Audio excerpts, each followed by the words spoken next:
The restaurant that only locals were meant to find. There was no sign outside, no online presence, and no reason for strangers to be there. This story matters now because discovery has been optimized into algorithms and lists. Places are designed to be found, photographed, and shared instantly. But one restaurant chose the opposite path. To understand why it was built only for locals, we need to return to a neighborhood where belonging mattered more than visibility. Because today, the same tension between community and exposure shapes what survives. The restaurant opened quietly without announcement. It took over a corner space that had changed hands too often. The owners lived nearby. They knew the street. They knew who passed by every day. The menu reflected that intimacy. Dishes referenced local habits, not trends. Portions assumed familiarity. Flavors trusted context. Nothing explained itself. At first, outsiders wandered in by accident. Some felt confused. Others felt unwelcome, though no one treated them poorly. The experience assumed too much. It did not translate. Locals understood immediately. They recognized rhythms. The pacing matched their evenings. The food mirrored how they ate at home, only sharper. The restaurant felt like extension, not destination. Word spread slowly but selectively. Regulars did not recommend it broadly. They brought friends who already belonged. The place filled without advertising. The owners resisted exposure deliberately. No reviews were sought. No partnerships accepted. The restaurant did not need growth. It needed continuity. This approach puzzled the industry. Visibility was treated as obligation. Success meant expansion. Refusal looked like failure. But inside the dining room, something rare formed. Trust. Guests returned weekly. Staff learned names. The restaurant adapted to the neighborhood as it changed. It was never meant to be found. It was meant to be kept. And that choice would soon be tested in ways the owners could not control. The test arrived without warning. A popular guide mentioned the restaurant in passing. No photos, no address, just a sentence suggesting something special was happening there. That was enough. New faces began appearing. Not curious neighbors, but seekers. People arrived with expectations shaped elsewhere. They asked questions the restaurant never prepared to answer. What's the best dish? What should I order? What makes this place special? The staff felt the shift immediately. The room grew louder. Phones appeared. The rhythm changed. What had once flowed effortlessly now required explanation. Locals noticed too. Some adjusted quietly.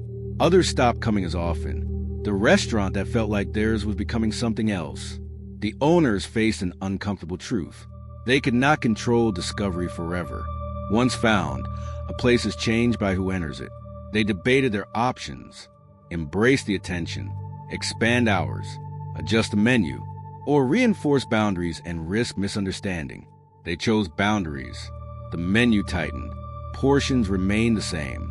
No concessions were made to accessibility. Staff stopped explaining dishes. The restaurant refused to perform its identity for newcomers. Some guests felt alienated. Reviews appeared describing the place as unwelcoming.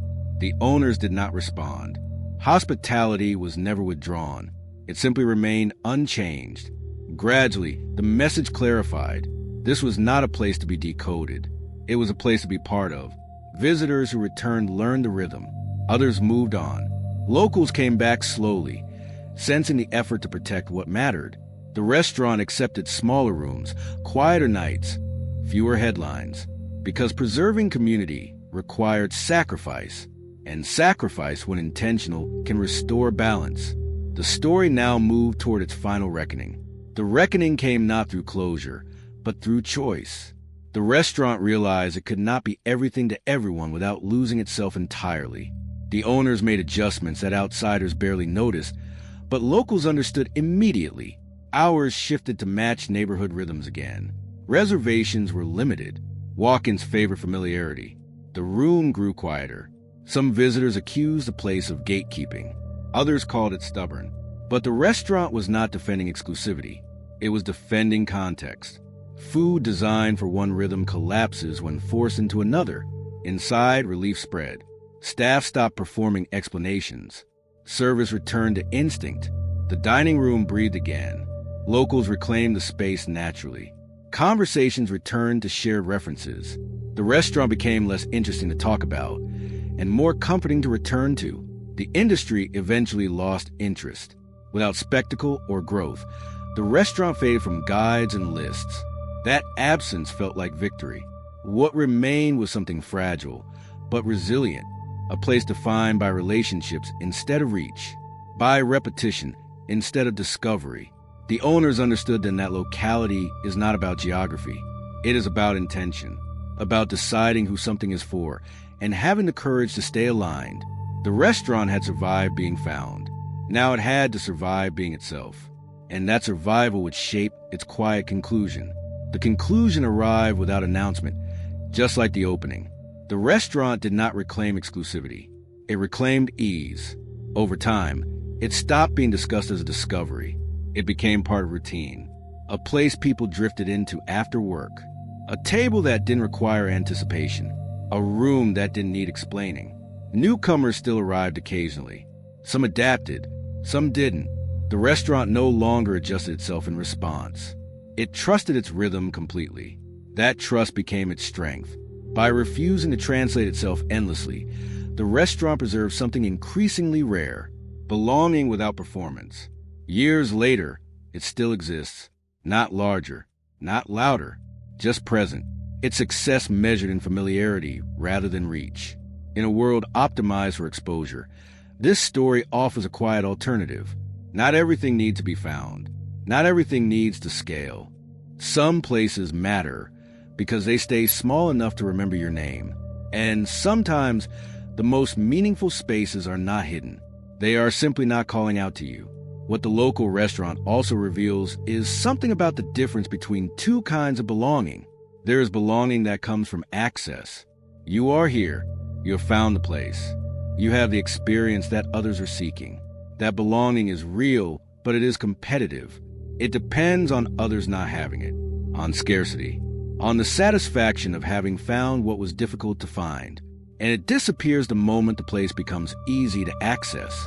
The restaurant that only locals were meant to find offered a different kind, belonging that comes from relationship, from the accumulated history of many visits, from being known, not just admitted, from the specific pleasure of a space that has adjusted itself around your patterns, rather than requiring you to adjust yourself around its performance.